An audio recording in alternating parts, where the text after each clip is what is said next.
Kabayan, pangarap mo bang magtrabaho sa New Zealand? Narito ang karagdagang kaalaman or idea kung paano ka makahanap ng trabaho sa New Zealand. Kahit nasa loob kayo ng bahay, nasa Pilipinas, or nasa labas ng bansang Pilipinas, pwede kayong mag-apply basta meron kayong internet. Narito ang paraan para malaman nyo kung pasok ba ang inyong qualification at skills na kailangan ng isang employer. Pumunta lamang po kayo sa Immigration New Zealand website, pakitype po ang green list role, nandyan po lahat ng mga trabahong in demand dito sa New Zealand.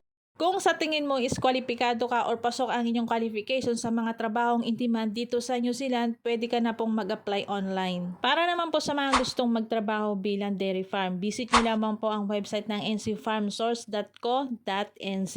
Para naman po sa mga engineering na gustong magtrabaho po dito sa New Zealand, visit lamang po kayo sa Engineering NC para makita nyo po kung anong position na pasok po sa inyong mga qualification. Ito naman po ay para sa mga healthcare workers na gustong magtrabaho po dito sa New Zealand tulad ng nurse, healthcare workers o kaya caregiver.